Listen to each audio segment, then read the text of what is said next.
What's going on, everybody? Welcome back to the Rise Podcast. My name is Hani Mahari. Today, I have a special guest. I have Esther Sande. She's the owner of Horizon Growth. She's a financial advisor. She helps people protect their money, grow their finances. Thank you for being on the show. I appreciate it. It's a pleasure to be here to share some insights with you and the audience. I see that you're in finance, doing so many different things, but take us back to essentially where it began for you. It's a long story, but I'll try to make a long story short. So I'm an immigrant from Kenya. I've been in Canada for 17 years. When I came in, I trained as a medical lab profession.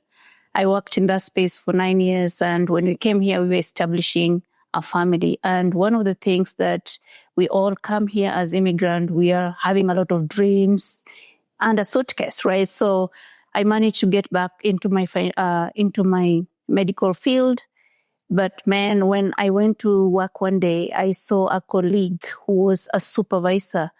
And I was trying to interview her to see how my future prospects look in this medical lab technology field. And then it just dawned on me that that lady had been there for almost 40 years, honey. And within that period of time, my wage was like $40 an hour. And I was asking myself, is this the journey I want to walk through, right? Making almost $25, $27 an hour at that time. But staying here for 40 years to make $40 an hour was an eye-opener. And at that moment, I realized that I had to do something different. I just didn't know what it was, but I knew that this is not going to be my destiny. So when I went for my maternity leave I was looking for options. You know, when you have a mindset to look for some option, nature has a way of bringing it to you. So I got this idea of financial literacy, and I got a visit where someone was educating me about financial concept. I didn't know how illiterate I was about financial concept in North America. Just the idea that I had signed a mortgage, long-term mortgage, and it was a wrong mortgage I signed. The fact that I was investing money for my children's education, and I didn't even understand how to read a bank statement, you know. I didn't know all this withdrawal coming from my paycheck. And the fact that you get hired, just realizing that you go to work, you get paid good income, and it comes from one hand and disappears from another hand was a very painful process for me. I realized that it's not a dream that I was thinking I'm building. And I went out to educate myself, and I learned so many things, honey, that really, really opened my eye as a new immigrant into this country. And I realized that with the level of education I have and exposure, if I'm struggling to understand financial concepts at this level, what else, are people struggling out there? So I was on a mission that I have to do this as a career. At that particular time, it was more about network marketing. You just follow the leader, do whatever is there while learning and helping family. I really, really love the idea of building that financial literacy. I'm telling you, wherever you think about, if you don't wrap your head around financial literacy, it doesn't matter how much you make. It will come and it will go. And that's where my passion began as a woman entrepreneur. And then as a society, you realize that as females, we have different roles in family, right? The culture expects different things from us. So trying to figure out how you can be a mom, a wife, a daughter, and being this woman leader, trying to mentor other people to do what you're doing is a challenge task.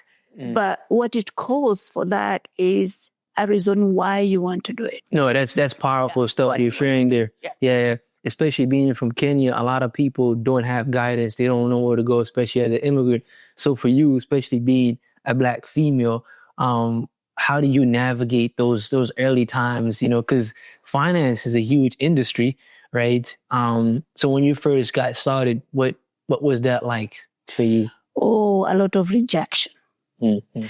I had to learn early on in my career that I have to embrace rejection, and that no is just a next opportunity.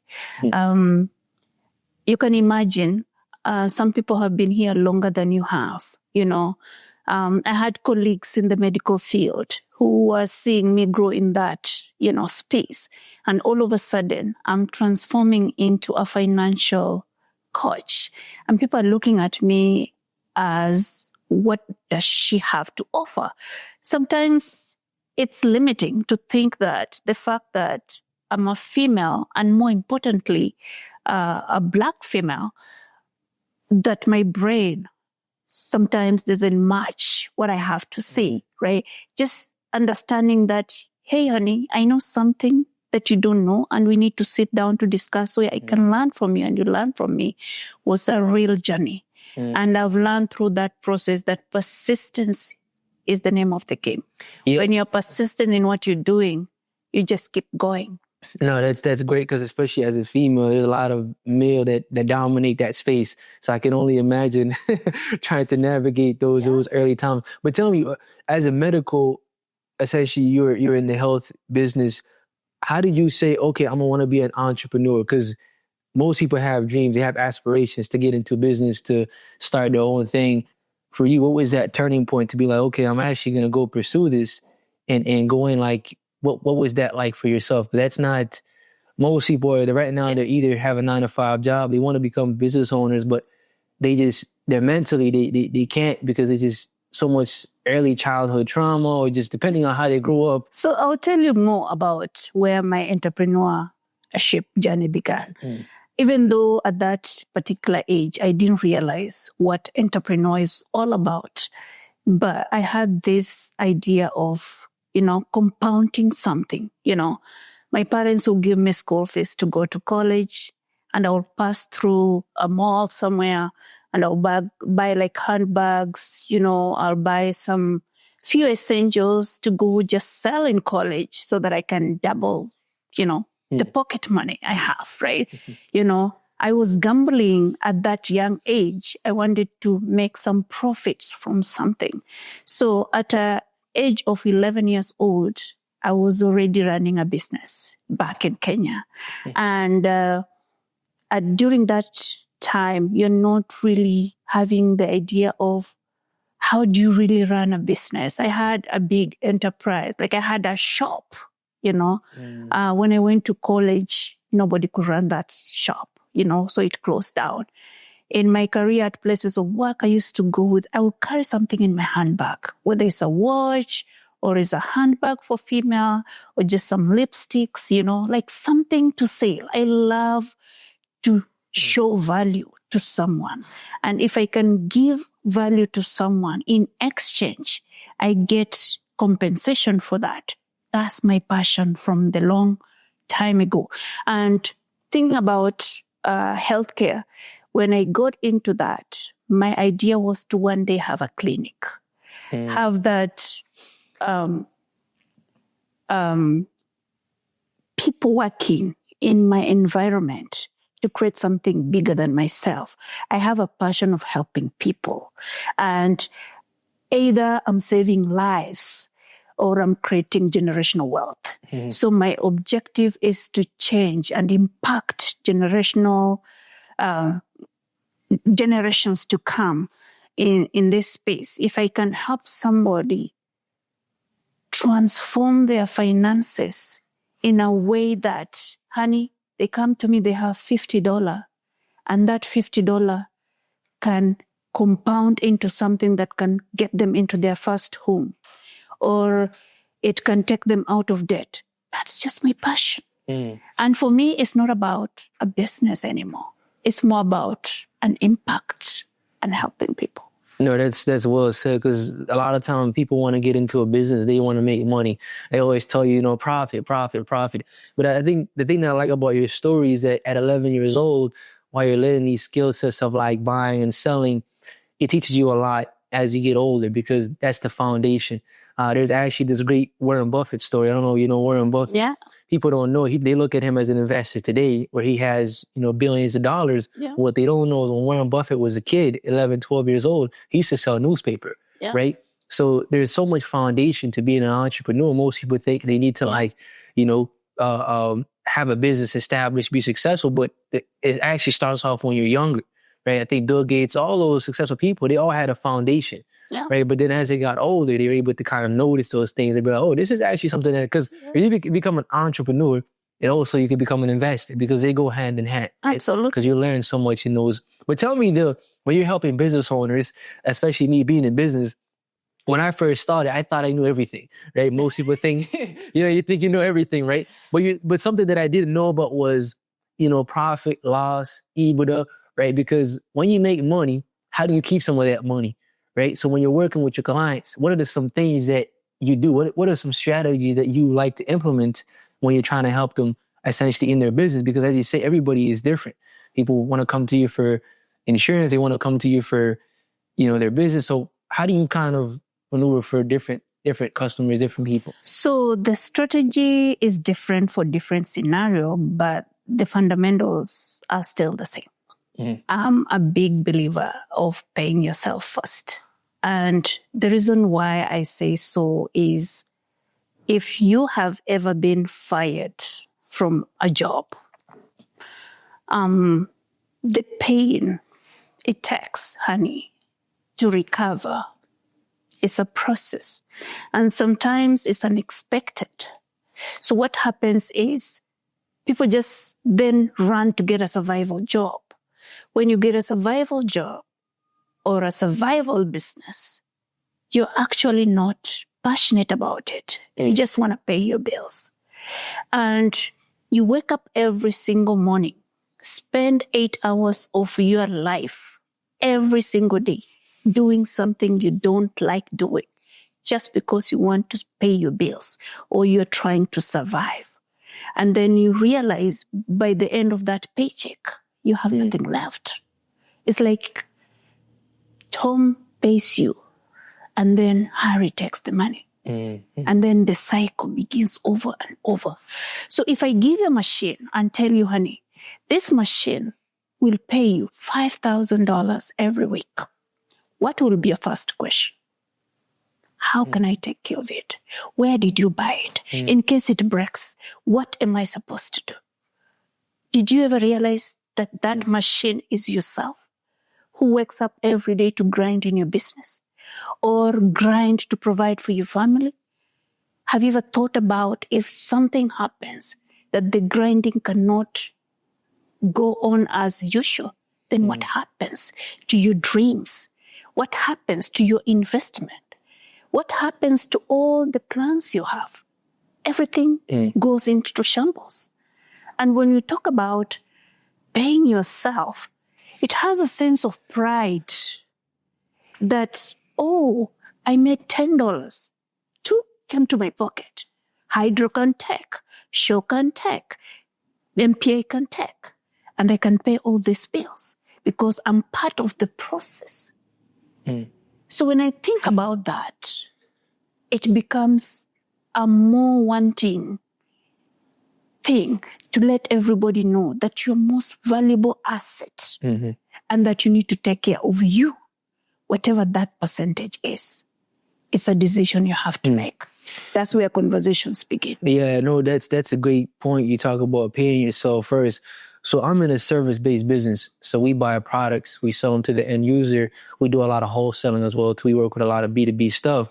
And the biggest challenge that I find is because people look at inventory. So we have a lot of inventory. Yeah. So you can have a lot of inventory. So sometimes I can sit on $50,000 worth of inventory, right? But I know I need to pay myself in order to sustain. So people they might see you today and be like, oh, this guy is rich. He has a lot of money because you have a lot of phones because your asset essentially is the phones, right? So they look at the phones and be like, you have a lot of phones. Like, you must be making a lot of money. But what they don't know is I have a lot of assets here, but I'm actually waiting for that to be sold, right? So depending on who you're dealing with, so if you're working with, vendors, you're working with businesses, they don't pay you right away, right? So it might take 3 weeks, it might take a couple of weeks to get paid. So now you're really relying on the money that's going to come in, right? Depending if you have investments and different things set up. So I agree with you because when you have that much money sitting there and you can't really use it right away because you have to wait until you sell those products and then to make money, it becomes a challenge, right? So I think the key for me though has been more of like, how do I sell these products to be able to move them fast and be able to get my money out? Because then I'm holding so much inventory, right?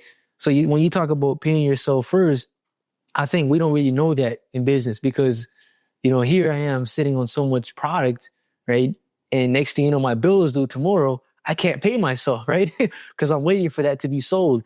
So that's one of the challenges with service-based businesses, restaurants, whatever kind of business you're in. There's so much overhead that goes into it, right? So when you're managing and you're talking to clients, what do you see the biggest challenge for most entrepreneurs is when it comes to just operating depending on what kind of business or structure they have? The majority of business have a lot of wealth stuck in assets and there's zero. Majority of them have little, minimum cash flow. It's very important to understand you need to have both. You don't have to choose whether you have assets and hustle when it comes to cash flow. I met a business owner who has a lot of, wealth stored in land and they have real estate. But they worry every day about their bills because their bank account doesn't reflect that. Now, let's talk about real estate. For example, if you have an investor who has like 5 properties and they get a life emergency, life happens because it's going to happen. And all of a sudden they need 100,000, for example, whatever that number is. And there's nowhere to get that money except sell or liquidate one of the properties. Me and you know that even though we have equities in our homes, we have to qualify to access the equity in our home. Now you realize you lost control, even though the money is in the property. How do you then prove if the bank assumes that you don't qualify at that particular time? Yeah. That's number one. Number two, suppose you decide to sell it and the market is not for sellers. Then what happens?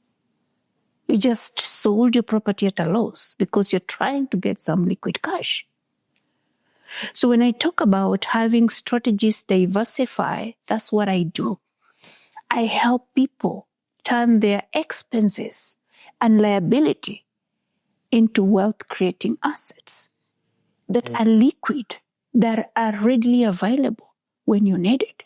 Because as a business owner, you need to have some liquid cash. You can't have everything tied up because that puts you in a situation where you have no control. You're a slave. No, absolutely. I'm actually in the business of real estate and I talk to a lot of investors and people think, oh, he might have, 20 properties, but what they don't know is that's passive income, right? So I think the mindset really is how can you get active income, right? Because passive income is like you said, you have all this money in these properties, but you can't really touch it. So you're asset rich, right?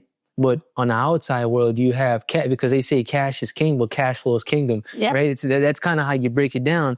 So I think that's not just a challenge just on real estate, but I think it's multiple different businesses. Different businesses. Yeah. When you structure it very nicely, it's like, how can you have a business where it makes you active income and the other one makes you, that's why for me, I'm in the real estate space. And right now we do a lot of, I do a lot of wholesaling and people do so different ways to get into it. You can either buy properties, you can flip them, right? You can hold on to them for long term. But then I do what is called wholesaling. So I buy these properties, for zero money down, right? We'll just sign up a contract and we'll sell them to investors, right?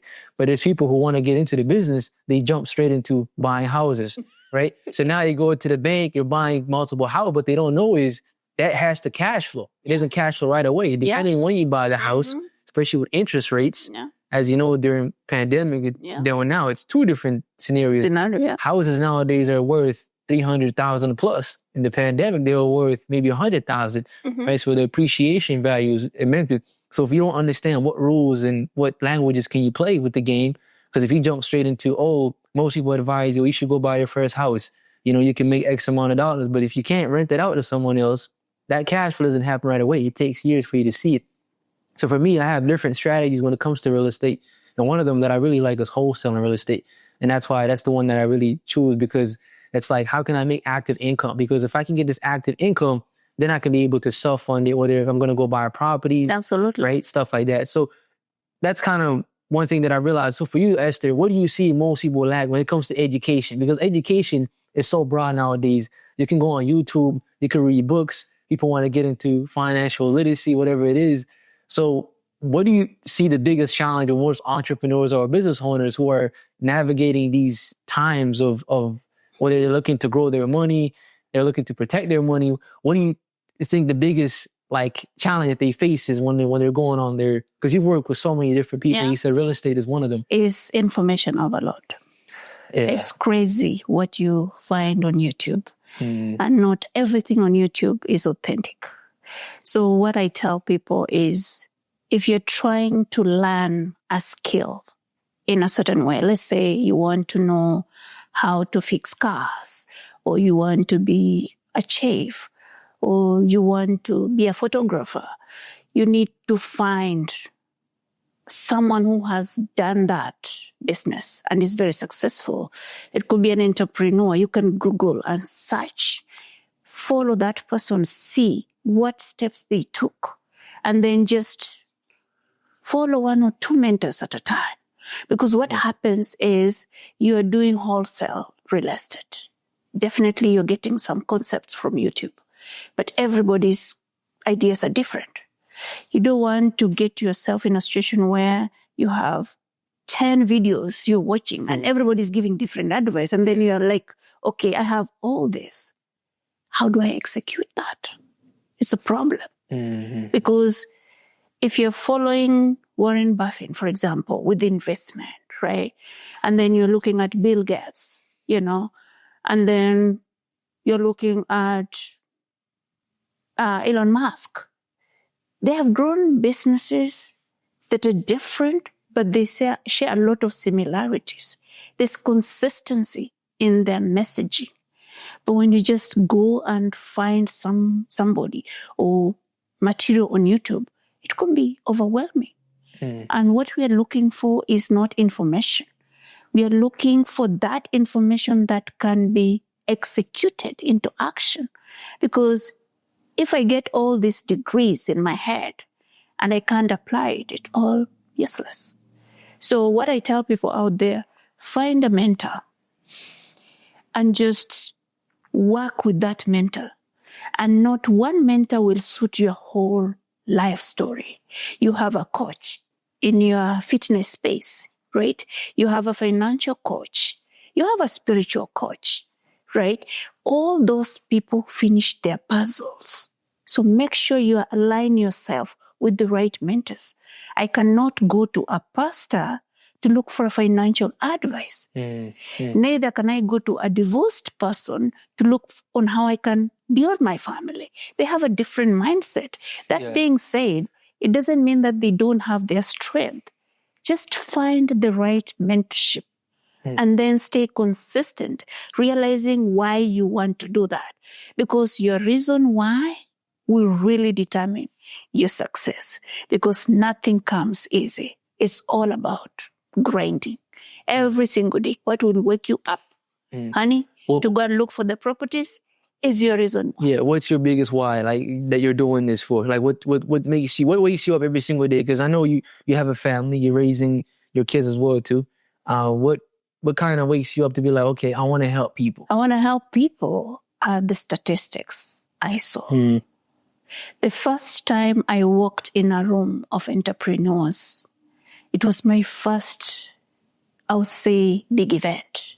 And we had almost 50,000 people in that room. And, the gala nights, people are walking on the stage with this recognition, they did this. Then I'm looking at, who is a female here? Who looks like me? Nobody's getting recognized. But then I asked how long this company has existed, 40 plus years.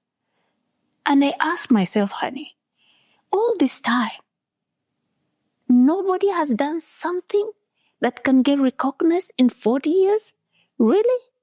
That was my first wake-up call. And I say that even in the Bible is written People perish because of lack of knowledge. I am one of those people who thought I have a good income. Me and my husband combined, it was almost $70 an hour. But the income comes and goes, right? So how can I enlighten our people so that when we have 3 jobs, you're not sleeping in a home. People are meeting at the door, hi. There's no family structure. Families are breaking, right? You have a big screen of TV in your house. When do you even sit there to watch? Bills are killing you. When there are loans, we are the ones who are signing up for big loans. We don't understand the written, prints. We don't read. What makes me passionate about what I do is to create a generation where they are empowered with that financial literacy that when they create wealth, they can grow the wealth, they can sustain the wealth, and they can transition that wealth in a tax-efficient way. Because we live in a society where when you make money, they tax you. Spend money, they tax you. Save money, they tax you. And when you die, you pay the biggest tax. Yeah, the way the system is designed is literally set up for you to be poor. Well, when I say poor, I don't actually say financially poor. I think a lot of us are mentally poor. We're spiritually poor because we don't have the education, right? Yeah. Like most people, they go to school, get a degree, they think that's education. No. But that's the way the system is designed, is literally for you to go to school to get a job when you become an employee. Yeah. But people don't have the mindset. They don't have like the business mindset. Like, how do I start this? They don't ask questions enough. Like you talked about earlier, they don't have mentorship, right? So it's powerful concept that you're talking about, especially in the Black community. Yeah. You'll see this a lot, right? A lot of us have these, depending on where we come from, we come from third world countries. I was born in Sudan. We come here, it's like we see so many opportunities, but we get caught up in the wrong environment, whether it's, wrong people, whether it's family telling you do this, do that. But when you look back home, like you were saying in Kenya, you're an entrepreneur. You had the spirit already. Yeah. So why is it that when we come here, it's like we're going backwards instead of going forward, right? So I think the mentorship part is so important because without that, that's why you see someone like Tony Robbins. They see him today, he's worth billions of dollars. But Tony Robbins, his mentor was Jim Rohn. Yeah. Right? If you look back, you study the history, it's like, Jim Rohn had a mentor too. That's what I'm saying. He had a mentor too. So how is it that these people who are successful at the top all have mentors, but you want to go to school, spend so much on education, right, and student loans, then you realize now you're in debt, right? But you don't have no mentors. So it's like, it's pretty interesting what you're talking about. But Esther, tell me, if someone is looking to build wealth, because there's so many foundational things when it comes to building wealth. I was actually at a barbershop the other day, and I realized the difference between someone who's wealthy and someone who's not is just mindset, right? And so when I was talking to these gentlemen, I'm saying, okay, I was telling them about my structure and how I have my insurance set up and why insurance is beneficial. For example, I'm 26 years old. They're, especially as they get older too, the older they are, it's much tougher to explain it to them. Yeah. So, but I tell them I have insurance and I have this and that and why they should get it, but they have a different mindset around why insurance, it's a scam, why am I paying this much? But tell me the difference between if someone is looking to build wealth, how should they actually go about it? Because at the end of the day, people have a car insurance, they have a house insurance, but as you know, your biggest asset is yourself. Where would you start with someone is looking to take control of their life? Because that's the most important thing. So break down to me that wealth formula that you go when you're working with your clients. Good question. So everything has a foundation. Whether, a family is starting and they're having children, they set up those core values of the family where they raise the children, right? When you're looking for a house, you think about a foundation, right? You want a certain solid foundation because everything else never matters if the foundation is not done properly. So in wealth creation process, the foundation for you to get there is to protect the income you have. And that's the biggest asset. People don't understand how critical income is until you want to get a car. Someone tells you how much income you make. You want a mortgage? Show us your income. You want to start a business? You want some loan? Show us your income. Why is this income so important? Mm-hmm. Right? So we talk about ability for you to produce. Right? Now, as long as you're healthy, you can go look for a house, deals. Somebody can go to a work 9 to 5.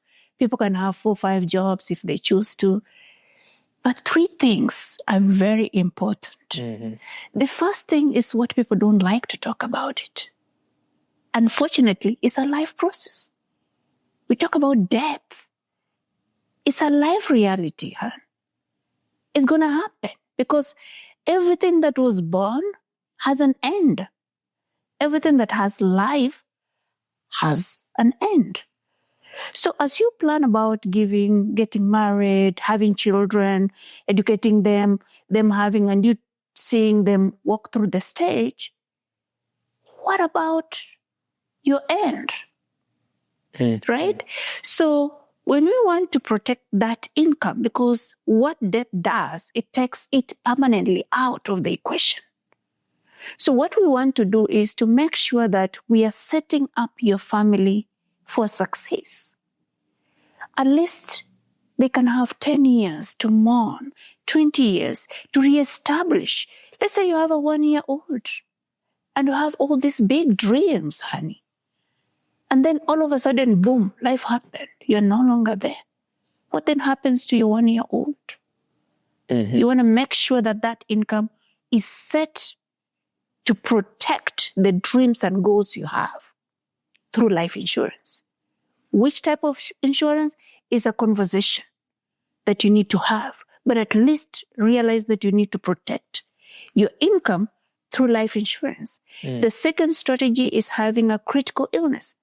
And I know you won't know 1 or 2 people who have suffered a stroke or a heart attack somewhere. Now, statistics are very clear. In Canada, nobody's dying. The percentage of death is now very small. That means you're going to survive, honey. The question is, will you have the same energy to do what you used to do before? Right? The answer may be yes for some people. The answer may be no. Depends with your age, the situation, and the prevailing circumstances. Mm-hmm. People say, I have 1 million saved in the bank, 100,000 saved in the bank. I have cash flow. I have cash. I have money. I can take care of this situation. Nobody says you can't. But for how long? And after you take care of the situation, then how do you refill the bucket? How about you transfer the risk where someone can pay you money tax-free, a lump sum? Let's say Canada doesn't do spinal surgeries, and that's a critical illness to you. Life is more important. You have the cash flow to seek health support somewhere else. You can fly out and never worry about bills. Because when you're sick in the hospital, bills don't know you are sick. They don't know you travel. They don't know you have a disability. They just keep coming. So majority of people who die from critical illness is actually the financial pressure that kills them. Mm-hmm. So we want to make sure we transfer that risk. Then we talk about disability. You know, honey, coming from Kenya, I never got exposure. So I thought a disability is anybody on a wheelchair. I had to educate myself. Now, look, we live in Canada. Right now, it's no. The roads are very slippery. Yeah. You can come out of your house ready to start the day. You slide on the drive wheel and you just broke your hip. You'll be disabled for 2-3 weeks, 1 month, 3 months. It doesn't matter whether it's a short-term, long-term disability. The fact of the matter is it has crippled you from functioning your dailies to bring that income that comes. Yes. Right? So we want to transfer that. When we transfer that, we know that even if I have a sickness, someone dies, or somebody is disabled, that foundation is taken care of. That is the foundation of wealth creation. No matter what people say, how they do it, that's the foundation. Then now you can think about, oh, my income is protected. Let me go look for deals. Let me get a house first. The rental properties. But you also have to understand the tax implication, right, of what you're getting yourself into. Are you doing a first-time home buyer savings account? Are you doing an RRSP registered retirement saving plan? Are you doing a tax-free savings account? Or is it an unregistered savings account? Are you using an insurance as a vehicle to store your liquid cash flow? Do you want to make sure that you can maximize all the 6 strategies, or you just want one? Now that your foundation was clearly set, your income can run into anything. Business will flourish because the foundation is set. Family will stand because the foundation is set. Your goals will prevail because the foundation is set. Don't forget about the roof, because the house is not complete. If you don't put a roof, the rains will come in. Yeah. So we want to make sure that you do your estate planning. Make sure that you have your wills and estates in place, especially for family, market, and business owner. Make sure your succession plans are properly documented. And that's a topic No, another time too. No, I really like that because most people, they look for deals first. They're looking for deals first without covering the top, because once it starts coming, then the house burns down, right? And it's like now, oh, I actually want to go set it up. So it's quite interesting though, but I always go back to the mindset piece. Most people just, like, you could talk to them all day. And that's why you talked about earlier, persistence, right? Yeah. You have to acknowledge where they are, depending if they're immigrant, they're first. Yeah. It's their lessons when they were growing up. What lessons did you learn about being rich, having money? What is your mindset around money, right? Some people think when they have money sitting in the bank, they can see it. They just love to open their bank account and they see 50,000. They just feel good. But when you know that money is not wealth, then you have to shift your thinking. Money is a flow currency. It has to be in motion. Money cannot be stuck somewhere and produce anything. It has to be in a continuous motion. If you are not putting your money in motion, someone else will do it on your behalf. That's why when you stuck your money in your bank account, what do? They'll go and lend it to Esther. And Esther will pay some interest, and they will keep making money, and yours is stuck. So you're not growing. Inflation is eating into it. Taxation is going to eat into it. So you want to make sure that those wealth eroders are taken care of. The fees you pay where you invest, very important.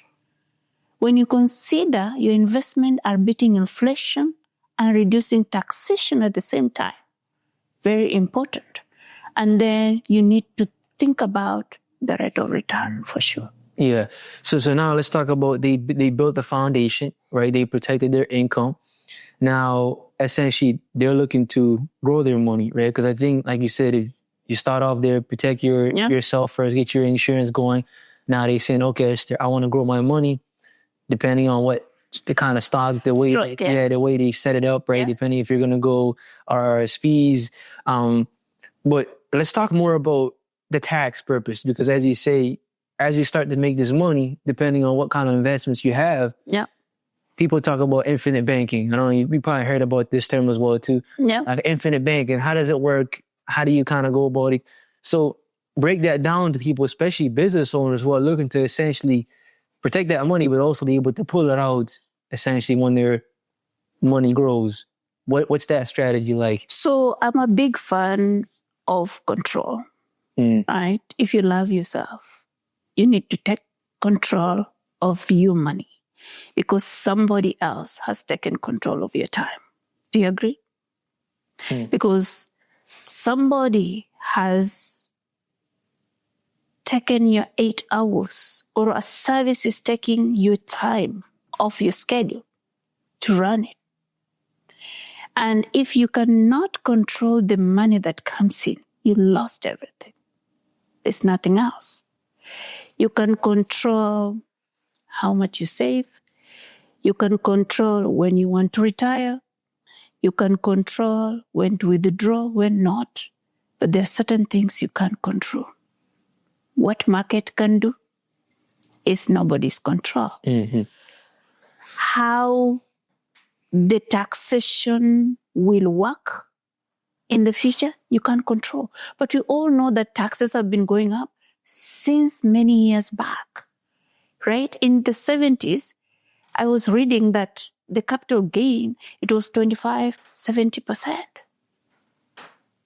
Then now it's like 50-50. At some point, last summer, they were proposing 68% and 32%. What are the chances taxes will go down? So if you want to think about control, you want to make sure that your capital is within reach. It is working for you, compounding uninterrupted, while giving you an opportunity for deals. For example, you talked about the idea of infinite banking, and you're someone who is doing investment.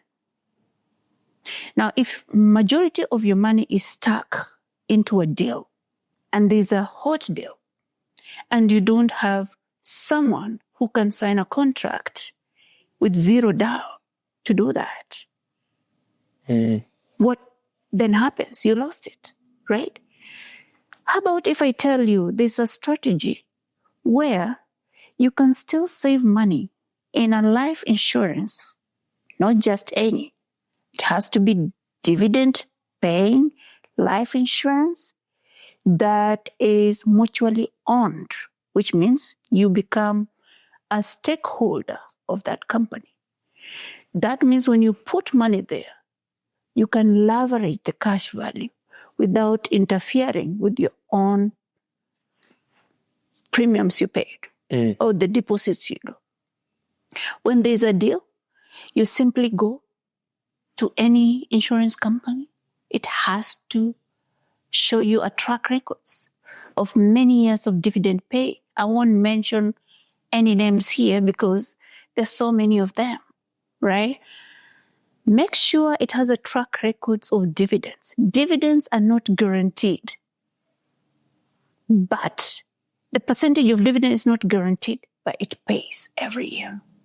Mm-hmm. So make sure you get that so that when you have a deal, you can easily sign and say, I need this money. 2 days, money is in your bank account. 24 hours, money is in your bank account. You don't have someone telling you, give me your credit score. Let me see if you have a job. Suppose you lost a job yesterday, but you have money stuck in assets, then what?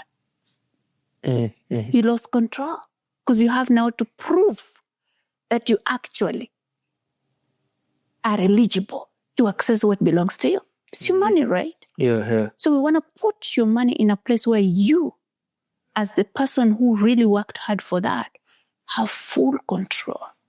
And the only way to do it is when you have a structured plan that is set to fit into your goals. Mm. And when the banks are looking at this, what income do they have to be in, depending? Because dividends, as I know, it's a long-term position. Like you're going to get paid. There's a certain amount you have to put down in order to see some. That's one of the strategies we talk about, right? Mm. So we are using a life insurance, for example, in this conversation as a strategy, right?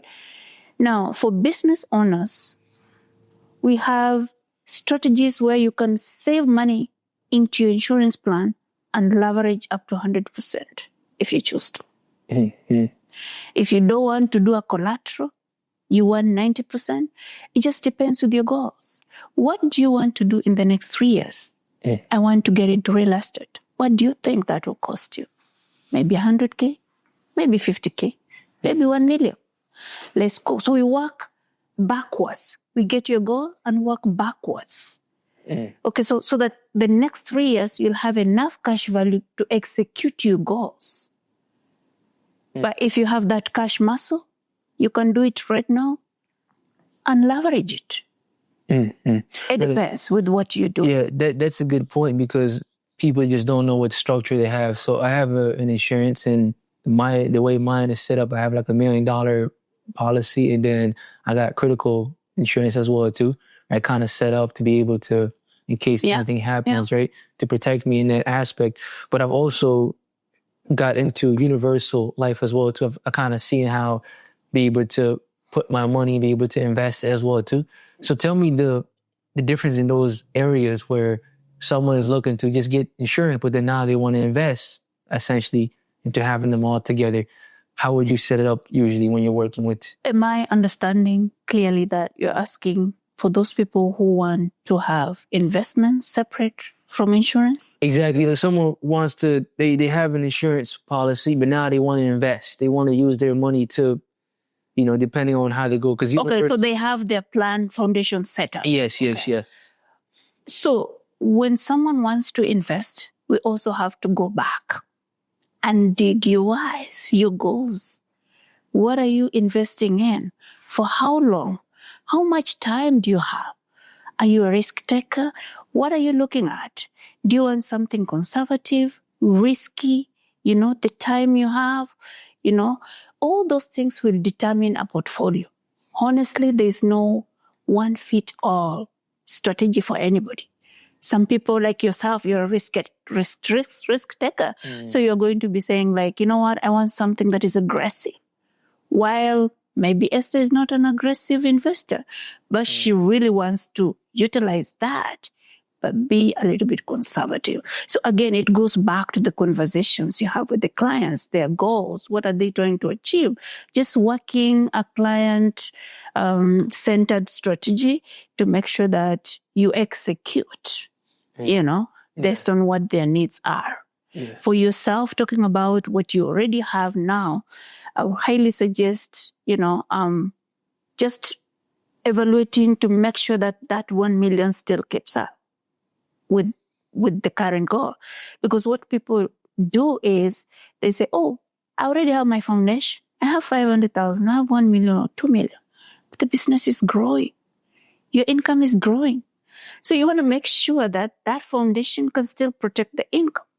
So if you have a 1 million coverage and all of a sudden you have 3 homes worth 2 million, you're undercovered. Your income is naked. It's not protected. So you have to go back and reevaluate. So that's what I'm talking about. You have to do continuous conversation with your advisor to make sure that you're still aligned with your goals, because everything is dynamic. Your income will change. It will either be growing or something happen. You are single now, 26-year-old young person. You're going to have a family soon.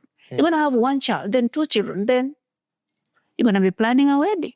Situation will be different, right? So, I mean, you need to make sure that those conversations still align with your financial goals. So really is looking backwards. For those young people, you got to look backwards. Because sometimes, because when you set up the infrastructure, sometimes you're not really thinking, you know, forward looking, because you're always looking at, okay, I have this set up right now, but forward looking is maybe your family, you know, the house, the cars that you want to buy. Yeah. So that's very important for me to also understand as well. Yeah. But I think life, I believe, is always about learning. You can always learn from someone. And that's why I do these podcasts, to learn from, you know, someone like yourself. Because if I had it all figured out, then what would be a discussion? What would be like, why do I even want to do this, right? But Esther, for me, I want to ask you this question, because a lot of time I think the financial industry, the last time I checked, I believe it's 1 trillion. I don't know how big it really is. The aspect that I really like about finance is it teaches you a lot about, because I started originally 2019. I got into the stock market and investing. So people want to come and tell me about finance and that. I'm very like self-educated, so I've done the research. I was trading the market myself. So when I sit on haircuts, I lost a lot of money as well too, right?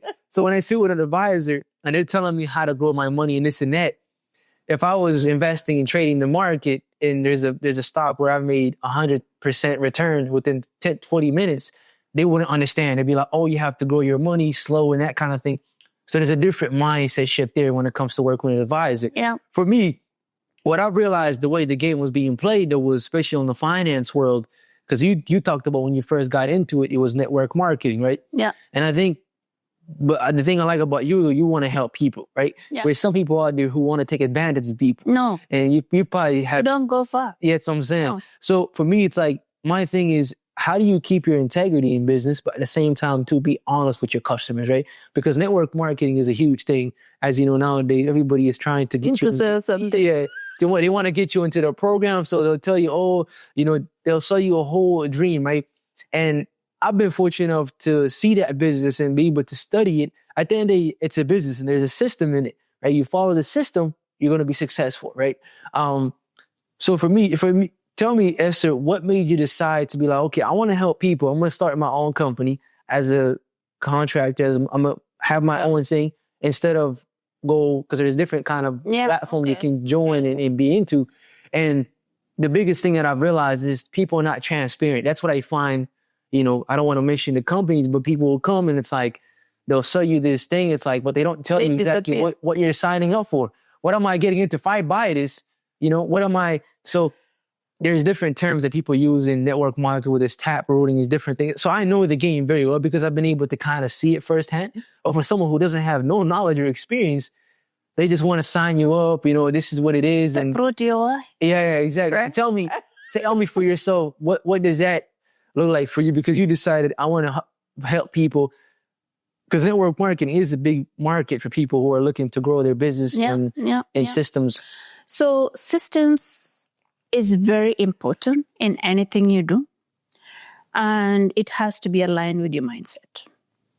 Because if you have systems, but you don't have a proper mindset, you still fail in a successful system, right?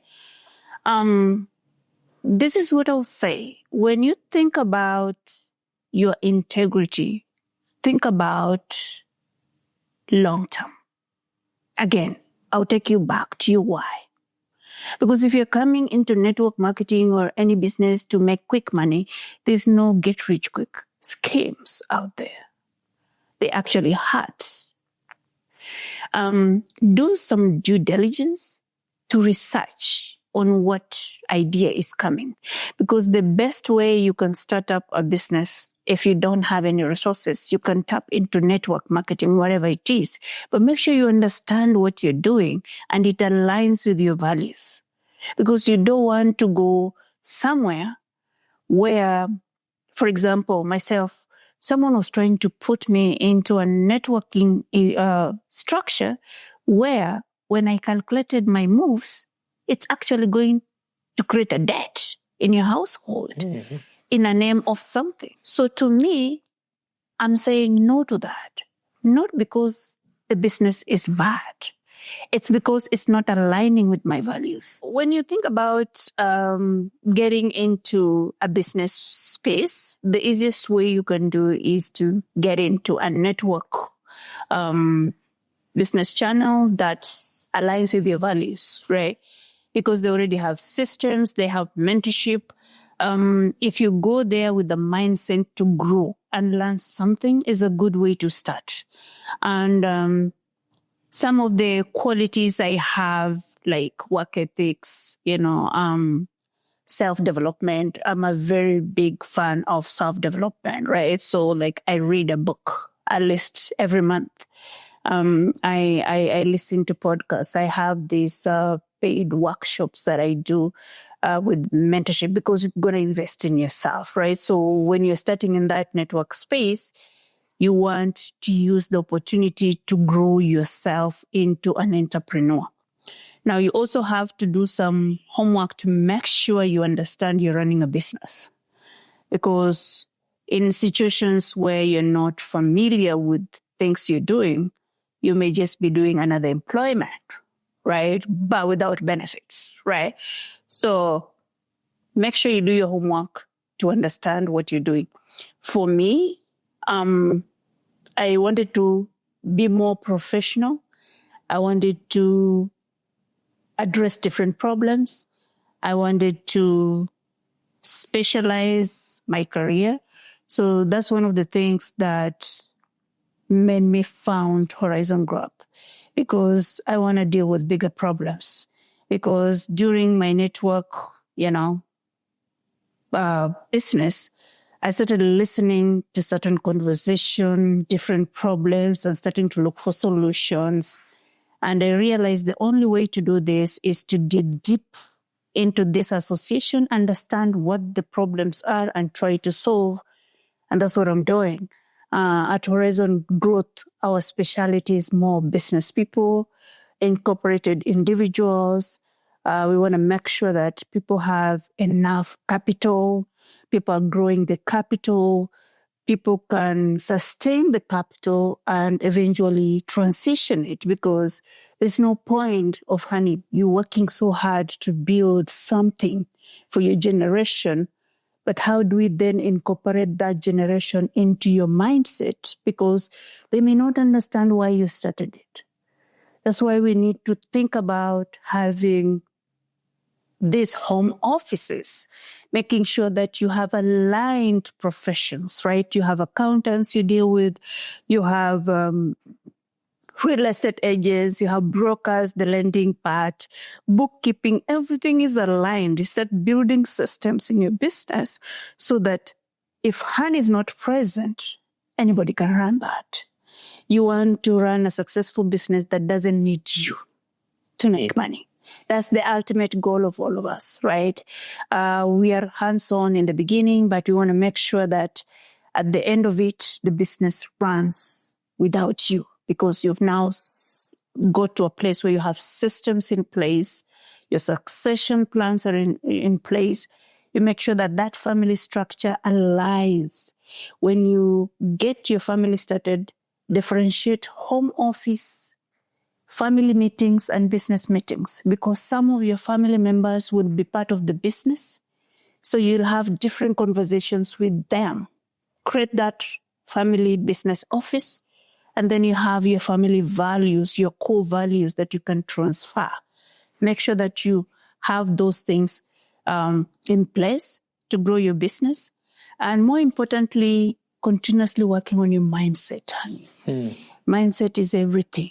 When you think about you want to create wealth, you want to start from the basic.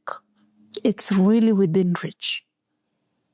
If you understand Rule of 72, the compounding effect, you understand the wealth formula, you understand the money game, how money works, how to protect your income. Those are basic things that can build anything from anywhere. And if something is taken away from you, I want to tell you this. If something is taken away from you, whether it's an employment that someone terminated you or you lost something, just be grateful in that moment, because they can take away everything from you. But if they can't take away your brain, you will still do it. And at that level, your mindset has shifted. You do it at a larger scale. You do bigger things. You think differently, because nothing just happens in life. Everything has a reason.